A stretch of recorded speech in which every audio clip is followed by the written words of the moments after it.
Okay, hi everyone. Thanks a lot for joining us this afternoon. And my sincere apologies for starting this a few minutes late. I mean, there were some technical glitches that we are trying to iron out. I think they are all ironed out now, so we are in a good position to start. Good afternoon, everyone. I have with me Hans Bernd Kittlaus, who is the chairman of the International Software Product Management Association and general manager at Innovatum Consulting. Now, before this stint of his, he was heading software product management at IBM. His main focus areas for the longest time have has been the product management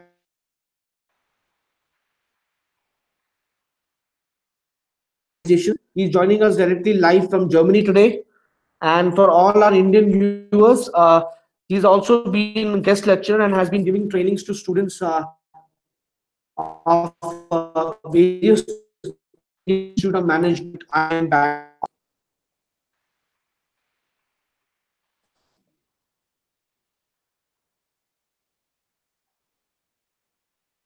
Hey Hans.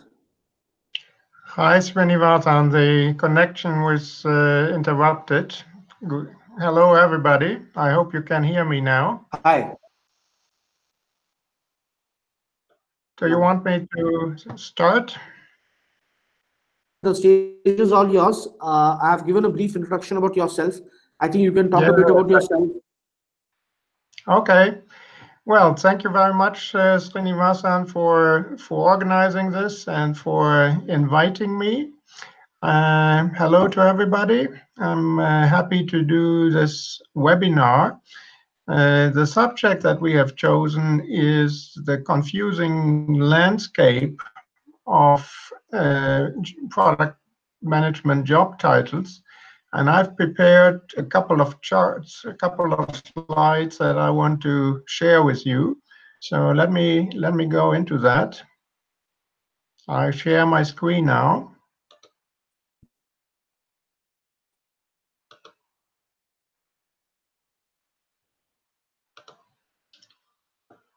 A few words about myself. Srinivasan also already introduced me.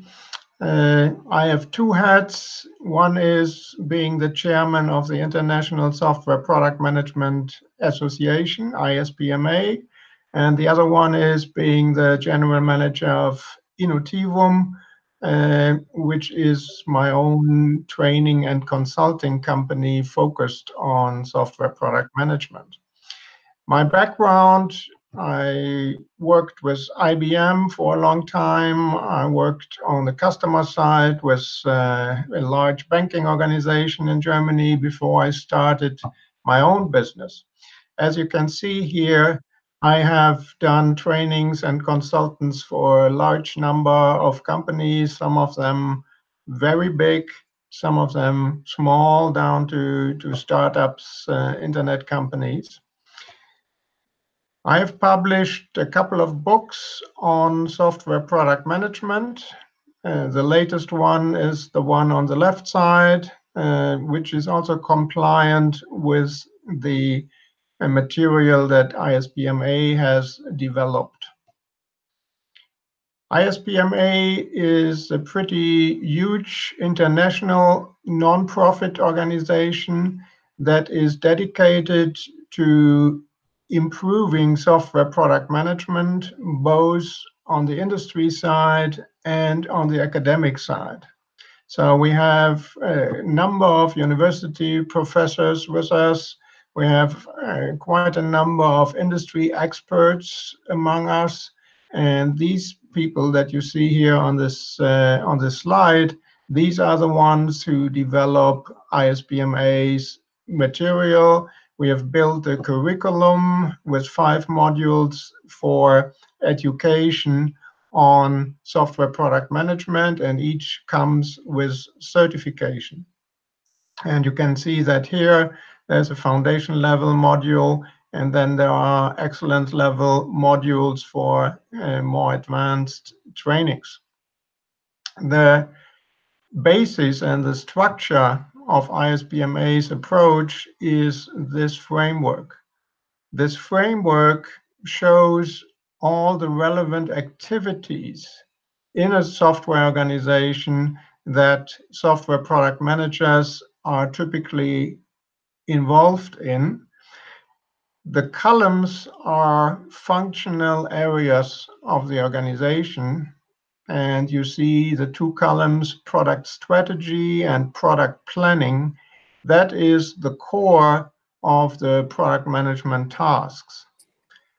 On the right side, you see 4 columns with other functional units from development through marketing, sales to services.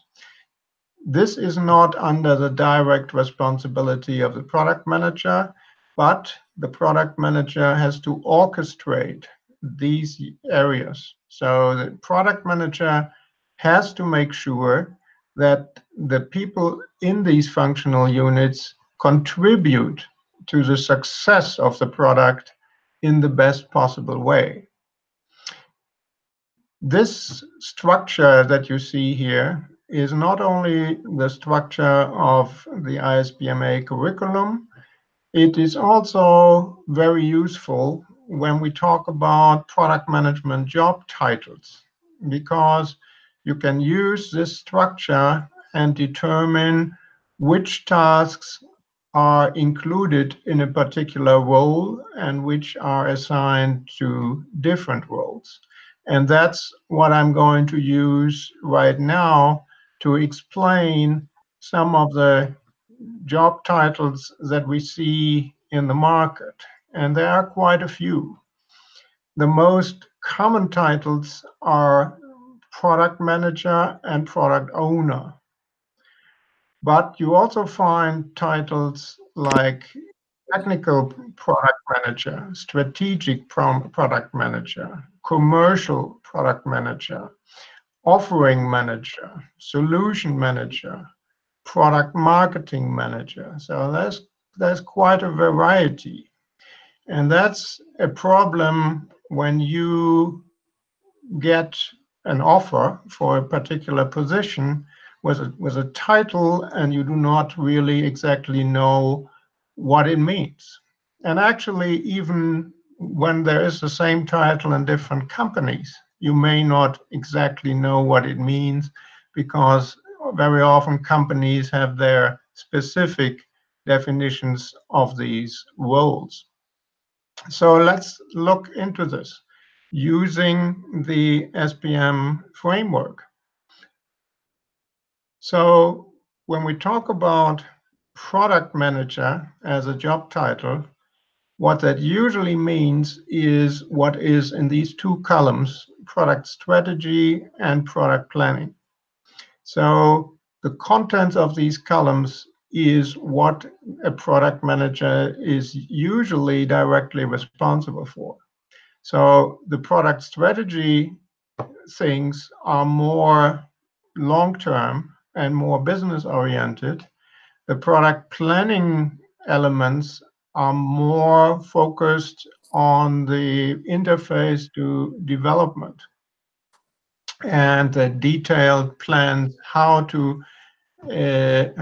develop the product initially and then evolutionary. On the left side, under strategic management, you see activities that are usually happening on a corporate or business unit level that product managers participate in. And 2 of these activities are market analysis and product analysis. So here you analyze the market and you try to get numbers regarding market size, regarding the competitive situation, and also regarding your own product. In big companies, there may be specialists for this, but if your company does not have a specialist, then this is very often part of the product management responsibilities. Chat has reached out. Even I understand. People are asking for this. Sorry, I could not understand that. So what do I do? Let me continue. The product owner role is very much part of a development team when you use agile methodology. So it is pretty much focused on requirements in development. Most companies use a project organization in development. So that's why this says project requirements engineering. If you do not use a project organization, this could be called development requirements engineering. And then you may also have the role of marketing manager responsible for the marketing activities. So that is primarily outbound, so that you give information to potential and existing customers, but it can also be inbound, that marketing gives information to the product manager and participates in discussions about positioning of the product and similar topics. So this is a very typical structure that you find in a lot of software organizations. Now, the Hans, can you please share is, your screen? People are not able to see the presentation. sorry? Hans, can you please share your screen? People are not able to see your presentation. I do share my screen. You'll have to go to Hangouts and share the screen. There's an option for screen sharing. Option for screen sharing. Can you see it now? Yes, we are able to see it now. Are you telling me that you didn't see anything from the beginning? Yes, I don't think people saw anything from the beginning. So do you want me to start again? Maybe you can just do a quick breeze through and then come to this point. Okay. Well, what I was talking about was the framework for software product management. So this is the framework with 7 columns that show the functional areas of a software organization. The columns product strategy and product planning are the core of the product manager's responsibilities. And on the right side, the columns from development through marketing, sales, and services, that's where the product manager needs to orchestrate the other units so that they contribute to the success of the product in the best possible way. And we are going to use this framework to explain the roles that you see in software product management. So there are quite a lot of different roles, and let's start with the roles that are most common in software organizations. So that's first of all the role of the product manager, and the responsibility is primarily the columns product strategy and product planning, plus orchestration of the other units. In some companies, market analysis and product analysis are also assigned to the product manager. When we have the role of the product owner in agile environments, that is a development role. So the product owner is part of the development team and responsible for requirements on the development level. So as you can see here, both the product manager and the product owner have responsibilities in the area of requirements. So that needs clarification, who does what. Another role that we have here is the role of the marketing manager. So that's primarily outbound, but it can also be inbound in the sense that the marketing manager works closely with the product manager on topics like positioning and pricing and similar market-related parts of the product strategy. So it is quite obvious that the roles of the product owner and the product manager to some degree are overlapping, in particular in the area of requirements. There are two questions.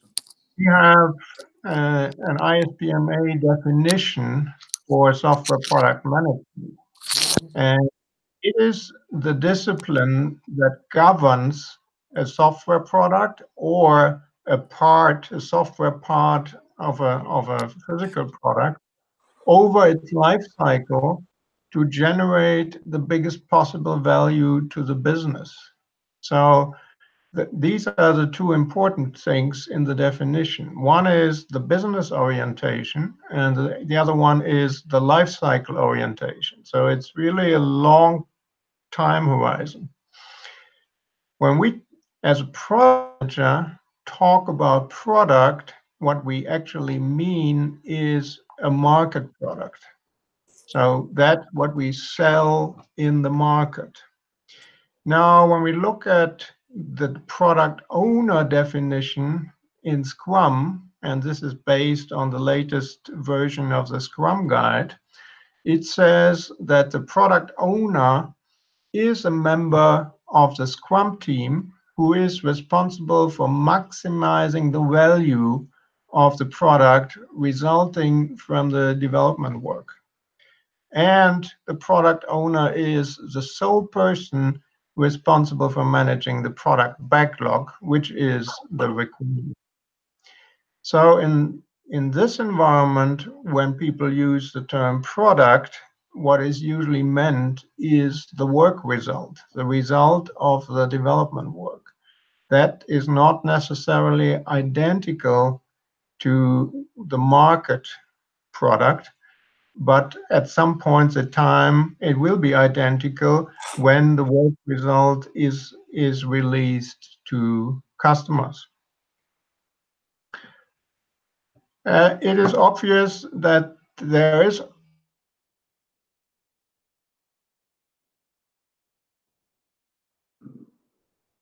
I'm not able to hear him. Are you able to hear him? Huh?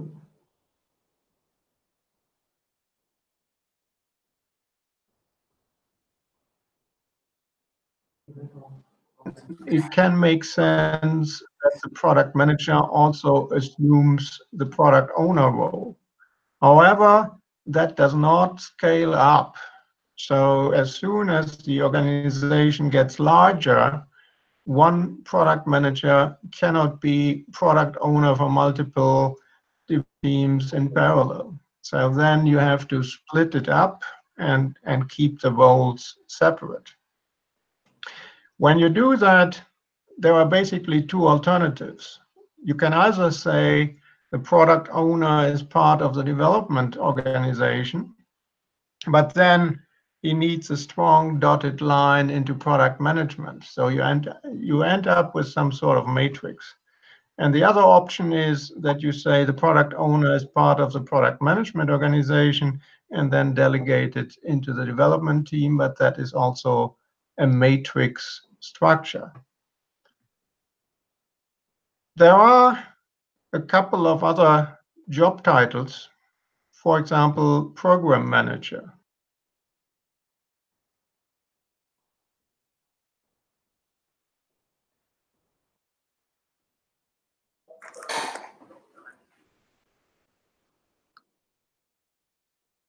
I'm not able to hear him.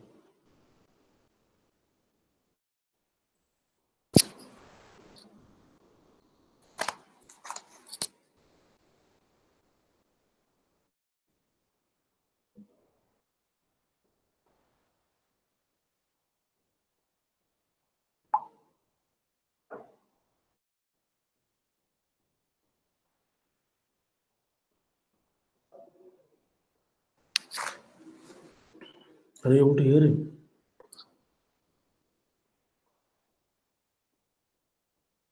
Hello?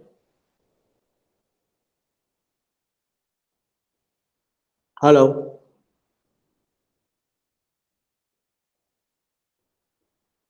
Hello. What do we do?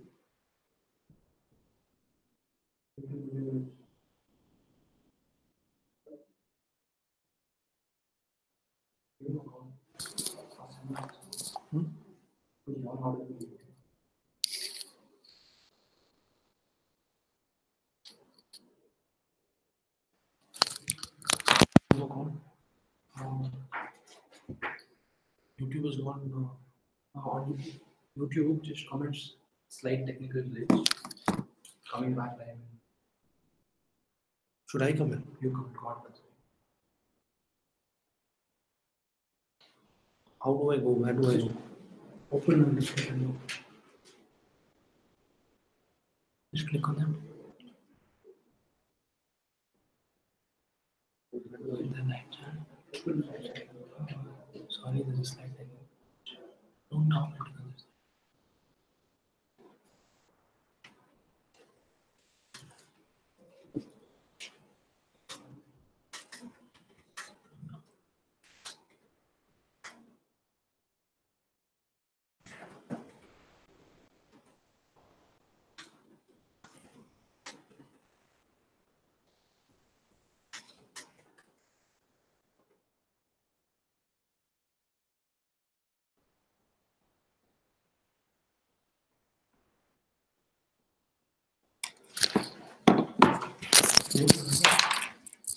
Oops.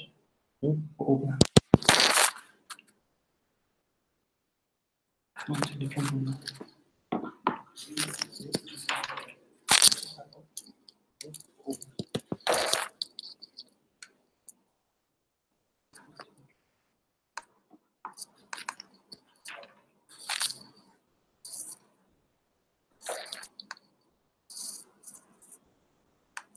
Combine these roles and create new ones. So one of these splits you can see here. Here they have combined the product strategy with the product marketing and call that combination product marketing manager. So that's a combined responsibility for the strategic aspect of the product and product marketing. So that's a combined. Would you mute, please? Of the product and product. Hello? Would you mute, please? Of the product and product. And the other combination here is that technical product management is used as a term for the combination of technical product manager and product owner. So you combine these two roles, and it can either be called technical product manager or the term product owner is used for this combination of product planning and the agile product owner role.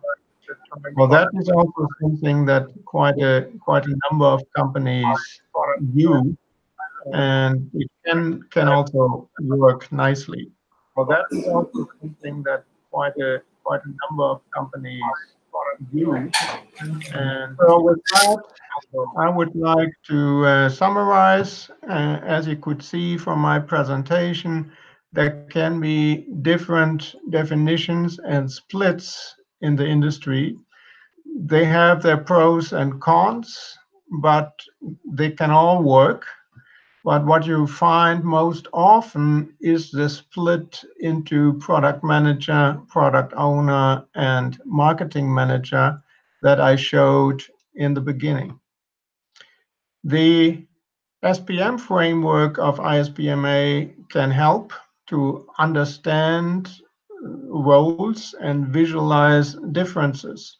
So when you get a job offer and you try to figure out what is really behind this job title, ask questions, and you can use the SPM framework to make sure that you fully understand what that particular company means by a particular job title.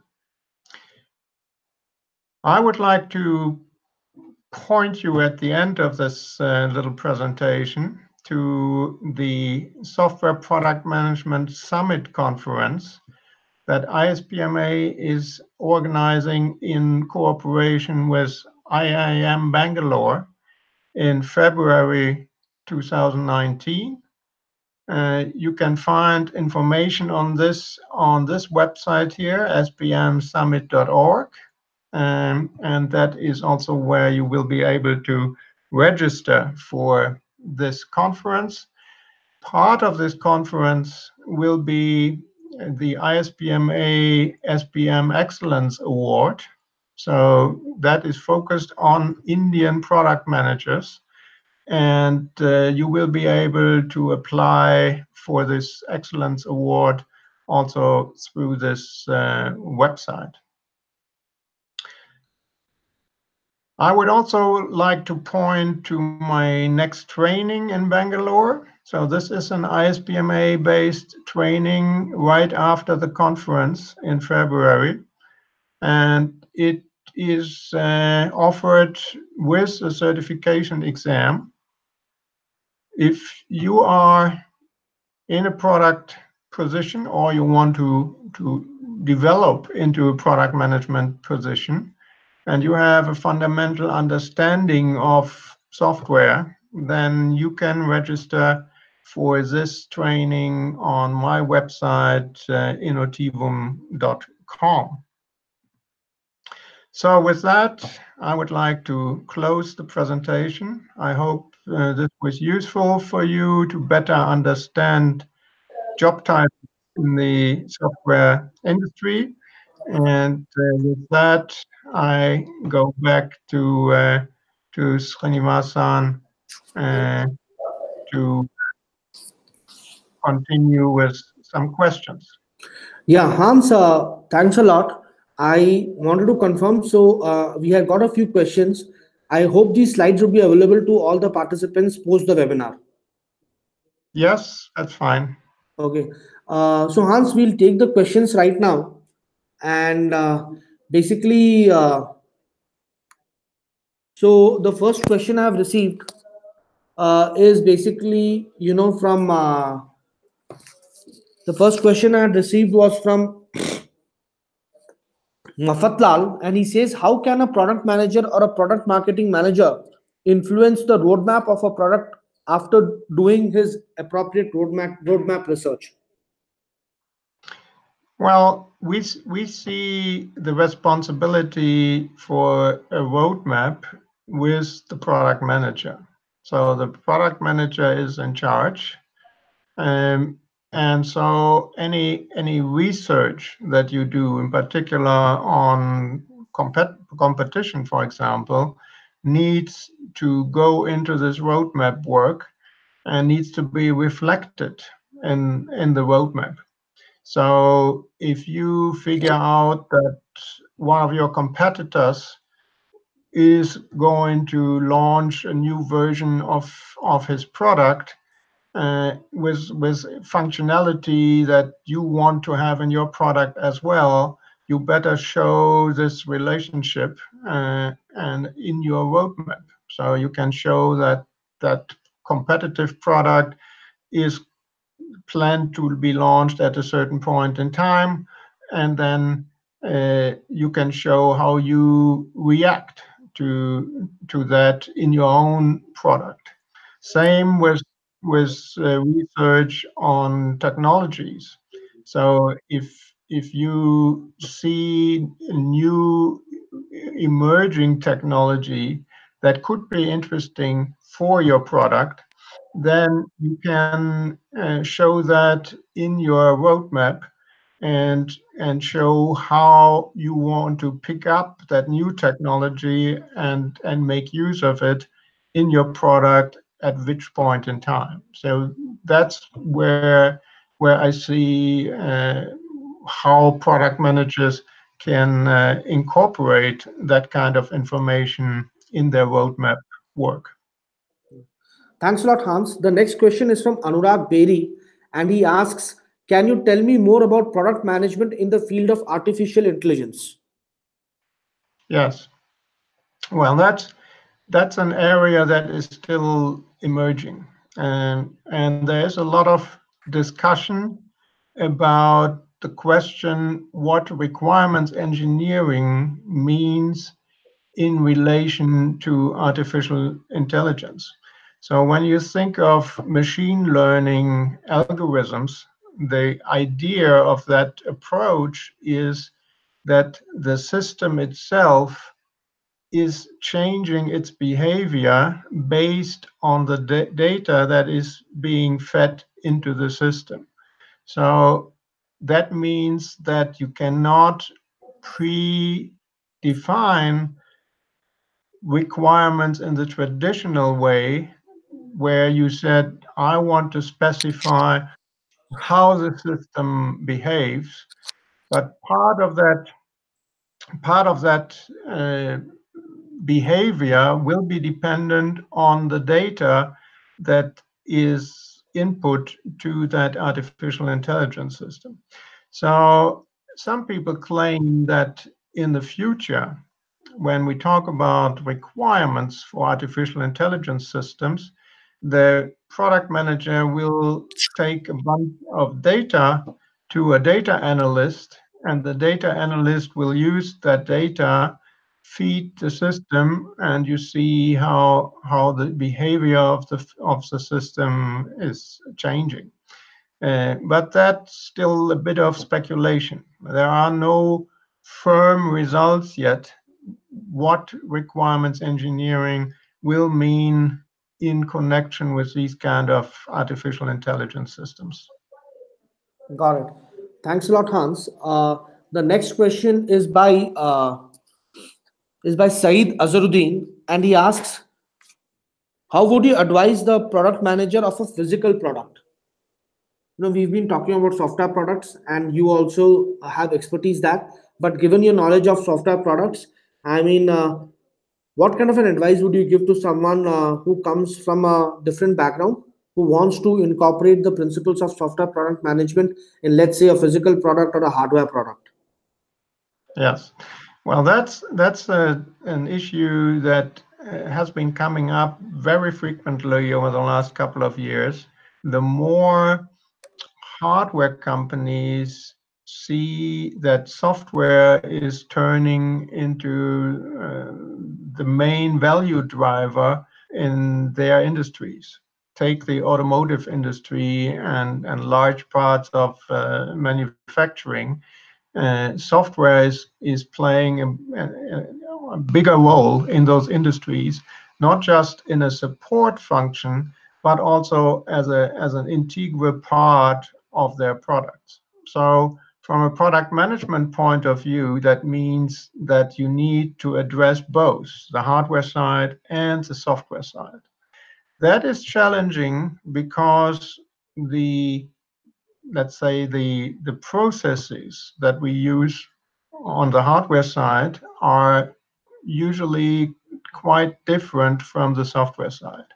A lot of hardware development companies are still using waterfall models in their development process, whereas in software we are going more and more towards more agile, more iterative models. So that is a challenge to combine that. From a task perspective of a product manager, there are also differences. When you think of a hardware product, the manufacturing and distribution aspects play a major role, in particular with regard to the cost picture, and also as the basis for pricing. So again, that is quite different from what we know in the software world, where we basically do not have manufacturing and distribution. So we are much more focused on the development part.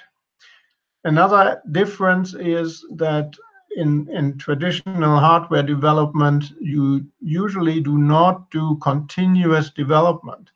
So once a version of the product is finished in development, what you do is you stop development, you manufacture that product for a period of time, and then you may start development again when you think you need to develop a new version of that product. That is also different from what we know in the software world, where we continue to develop basically all the time, as long as the product is alive. So dealing with requirements management plays a much larger role in the work of a software product manager, whereas a hardware product manager is very often more, let's say, marketing focused than the software product manager, where the marketing tasks are very often assigned to a product marketing manager.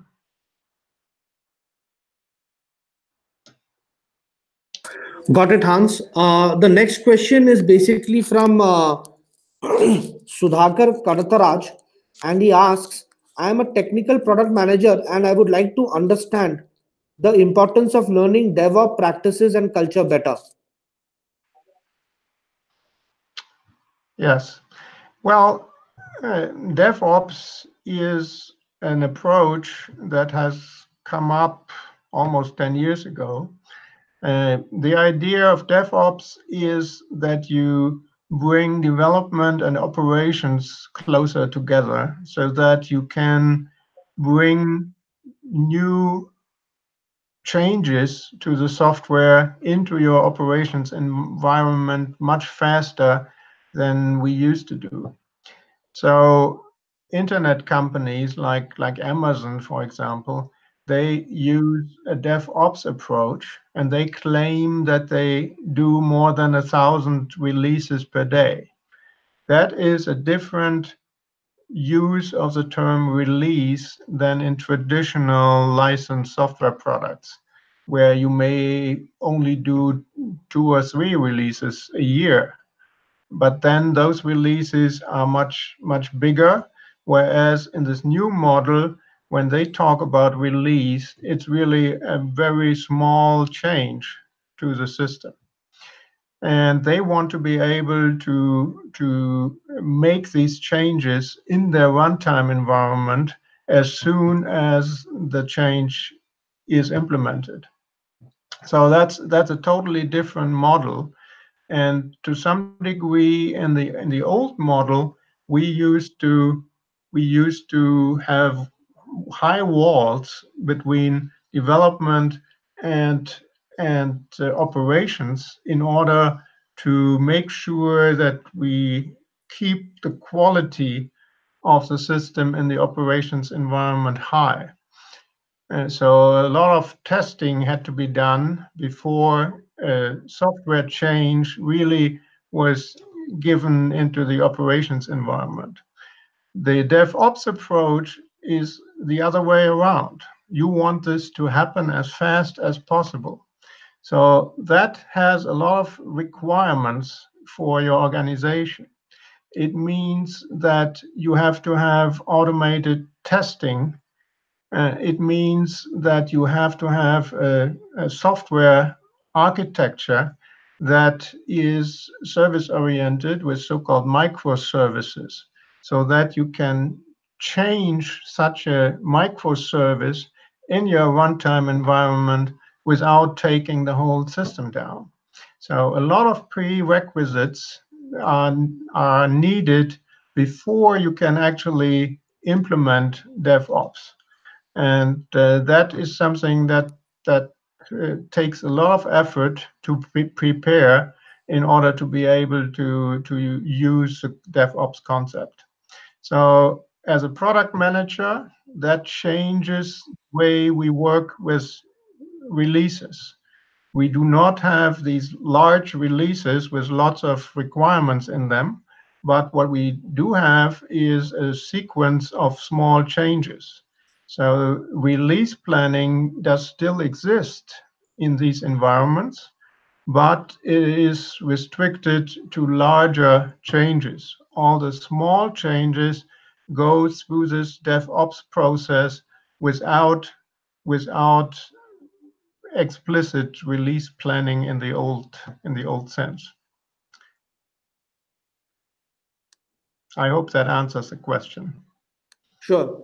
Hans, thanks a lot. The next question is from Daryl Jacob, and he asks, what is the best way for an aspiring product manager to put knowledge into practice? How or what type of projects should an aspiring product manager undertake so that he or she can hone his or her skills?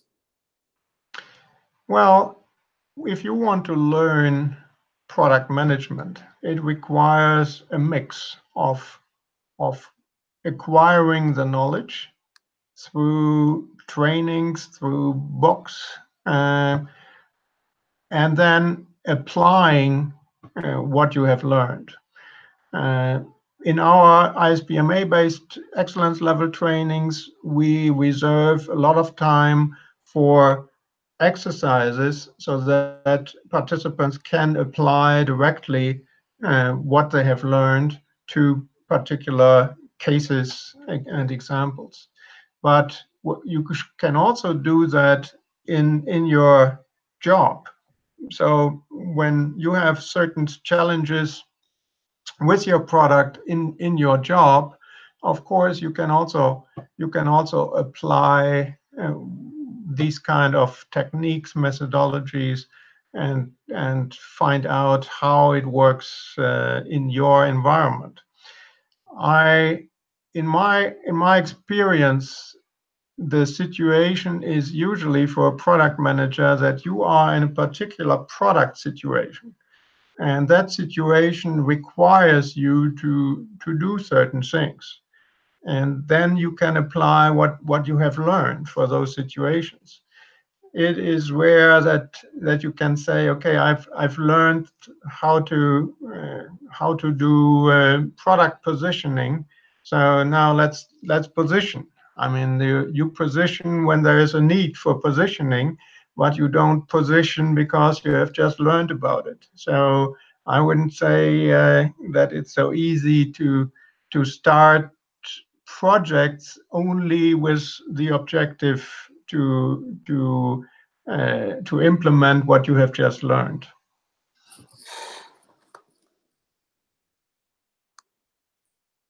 Got it. Are there any other questions? Yeah, there are a ton of few of them. So, Hans, there's a follow-up question from Anurag Beri, and he asks, what is the best way to convince stakeholders for a new feature while creating an absolutely new to market product, where we do not have the bandwidth to do any primary research, and yet we need to actually release this new feature, which is an absolutely new to market product? What is the best way to convince stakeholders in such a situation? Well, these days when we develop a new product, what product managers and companies are trying to do is to get feedback from users, from customers as fast as possible. So a lot of this work is basically experimentation. You implement something, you release it, you monitor how customers, how users work with this new function. And based on that measurement and on the feedback that you get, you improve, or maybe you even throw it out and implement something completely different. So there are techniques like A/B testing, where you implement a certain functionality in two different ways, and you give one implementation to one customer set and another implementation to a different customer set, and try to figure out which alternative works best.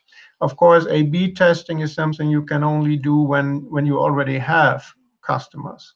When the product is still completely new, what we usually use as a technique is called the minimum viable product, where we focus on one particular customer segment and try to come out with a product for that segment as fast as possible to get early feedback from users, from customers. Of course, when you make decisions, what shall be included in that minimum viable product, that is requirements engineering. You need to prioritize requirements based on your analysis of that particular market segment that you want to address with your initial product. And then when you get the feedback from first users, then you have to adapt, you have to change what you implemented, and try to figure out what really works with your customers and users. So that is a technique that has become very popular, and the objective is really to get feedback from users as fast as possible, and that can also convince your stakeholders. Of course, it means that you have to implement before you get that feedback. So that's what you want to implement. That is really part of your requirements engineering work, and the prioritization may involve those stakeholders. So you may ask your stakeholders to help you with the prioritization of requirements that should go into your minimum viable product. Got it. Thanks a lot, Hans. Sudhakar Kantraj has a follow-up question. And it's an interesting question. We've been talking about product management job titles. He flips the question and he asks, who do you think the product manager should ideally report to? And what is the job title of that person? Well, there are different ways how to build organizations. So one criterion can be functional organization, where you have development, marketing, sales, services as organizational units of a software company. But there are also companies who work with product organizations, where you have different business units for different sets of products. When we assume a functional organization, which we very often have in software companies, then there are again different options where you can put product management. One option is, if you have a couple of product managers, you have a product management function in parallel to functions like development or marketing in the organization. But there are alternatives. So if the product is much more technical, like an operating system, very often the product managers are part of the development organization because of this technical relationship. And when the product is less technical, sometimes companies combine product marketing with product management in one organizational unit. But in most cases, the structure that works best, in my opinion, is if you have a product management department of its own that is on the same level as these other functional units. And then the head of that department would be the director of or VP of product management. Got it.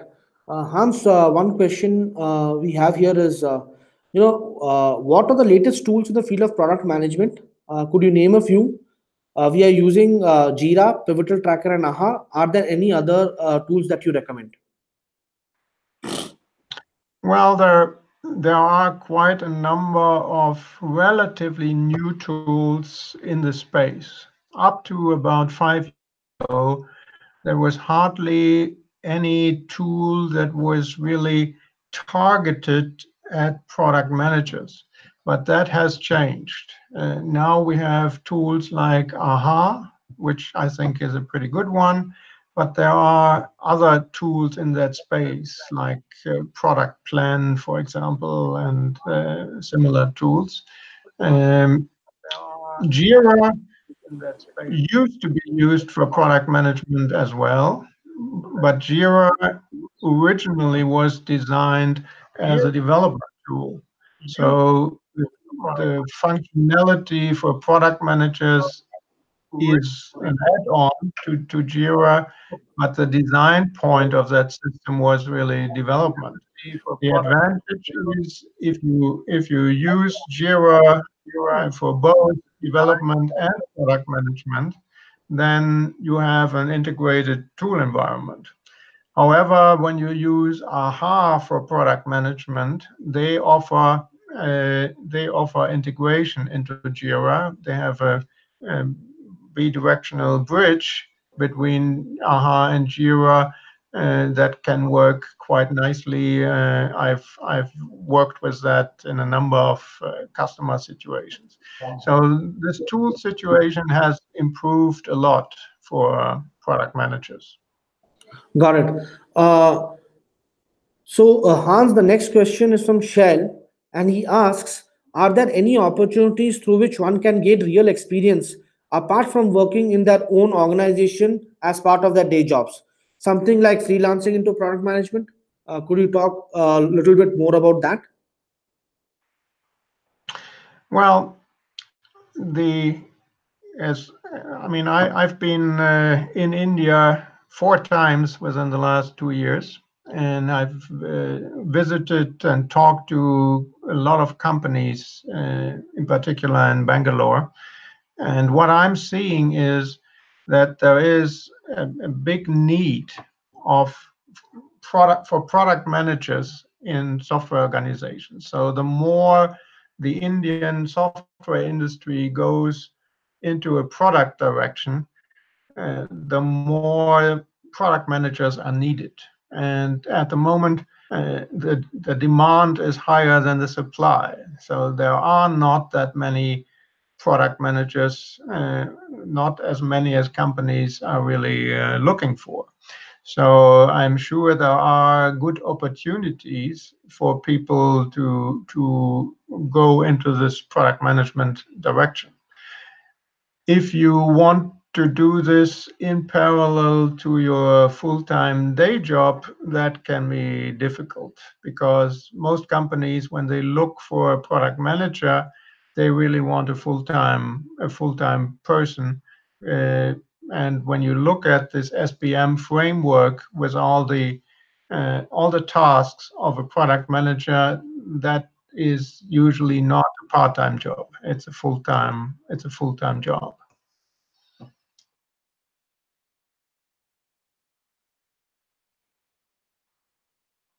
I cannot hear you at the moment.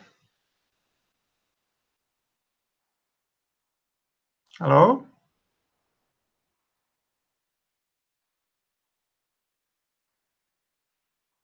Sorry, I cannot hear you at the moment.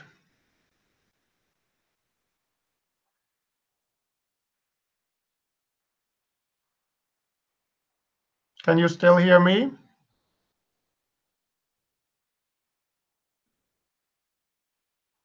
Hello?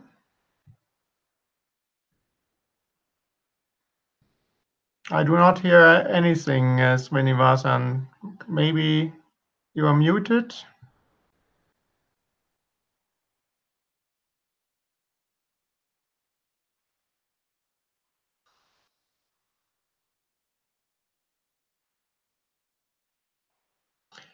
I can see the next question here. So in case you can still hear me, I can go to the next question, which is from Pala Surya Kumari, who says, I have 1.4 years of experience.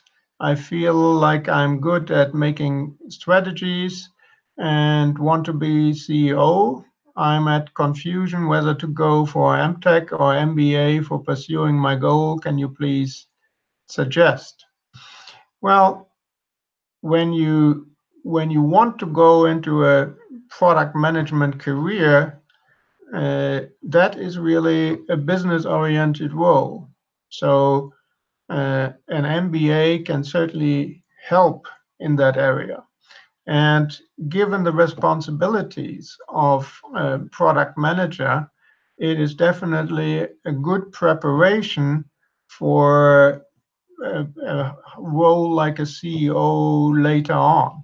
So there are a number of examples in the US, for example, big companies like Microsoft or Google, where where the current CEOs have a product management background. So going into product management can be a nice career path into those higher level management positions. Hello, See if there are questions. Srinivasan. I can hear you again.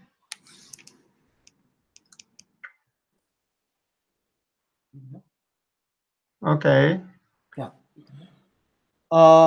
Hans, there is one question which is basically, you know, so Kostab asks, uh, so the Kostab, so sorry, Akash asks, are these titles that you spoke about, are they related to the startup environment or are they more relevant to a mature company? Well, I would say that they are relevant to any size of company. Of course, when you are in a startup situation, you usually assign multiple roles to one person. So very often you may assign the product manager role and the product owner role to the same person, simply because you do not have that many people in the company. But still, it makes sense for that person to be aware that he or she has multiple roles and what the contents of those roles are. So you may only have one job title in those situations, but when you map it to our framework and to what I talked about with all these different role definitions, it will usually mean that the person has multiple roles in this sense. So very often companies combine the product owner role with the product manager role in the beginning when they do not yet have that many people on board. Got it. So Hans, there is one question by Kostub, and he asks, "My manager is not maintaining a product management hierarchy, even though I perform the job of a product manager.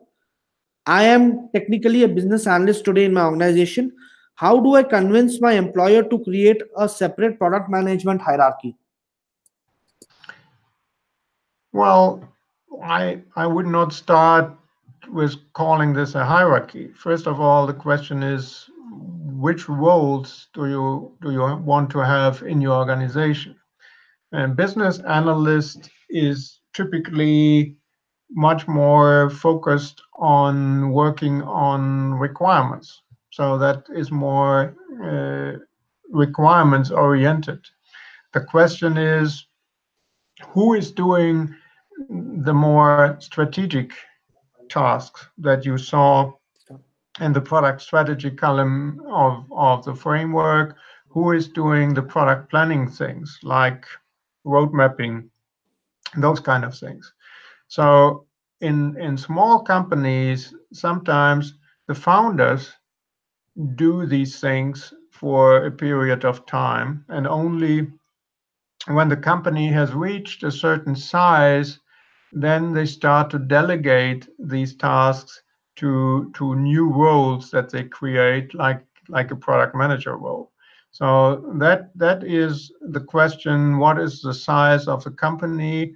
Are the executive managers in startups very often the founders? Are they willing to create these roles and delegate that kind of responsibility to people? So that can be a discussion that that you should have with your executive management if you see that need, or if you are already doing part of these things without having that job title. Thanks a lot, Hans. I think with that answer, we bring this session to a close. It's been a really insightful session, Hans, and we really appreciate you taking time out. I think it is like early morning in Germany today, Germany right now. So, kudos to you, and really appreciate the fact that you could take time out and, advise a lot of people, uh, experienced as well as, aspiring product managers on how, the landscape of product management titles actually matters, one. And second, generally information, your knowledge and your experience around the product management landscape. It's been a really useful session. This session would be recorded, and people who couldn't attend it or want to actually revisit this session in the future can obviously do that by visiting our YouTube channel at any point in time. And also, as Hans himself confirmed, the presentation would be available to all the members who attended the session. uh, and finally, I mean, as Hans mentioned, he would be in the near future here in India in person. So if you guys are interested, we would be sharing the link to that session with you in the immediate future. And you guys can actually meet him in person too once he's in India here. So thanks a lot, Hans. It's been a really useful session. We intend to keep in touch with you. We, as in not just me, but then all the members of the Cohort Plus community, and hopefully we should have a subsequent session in the near future soon. Thank you very much, Srinivasan. Thank you to everybody who participated, and I hope to see you soon in India. Bye. Bye-bye.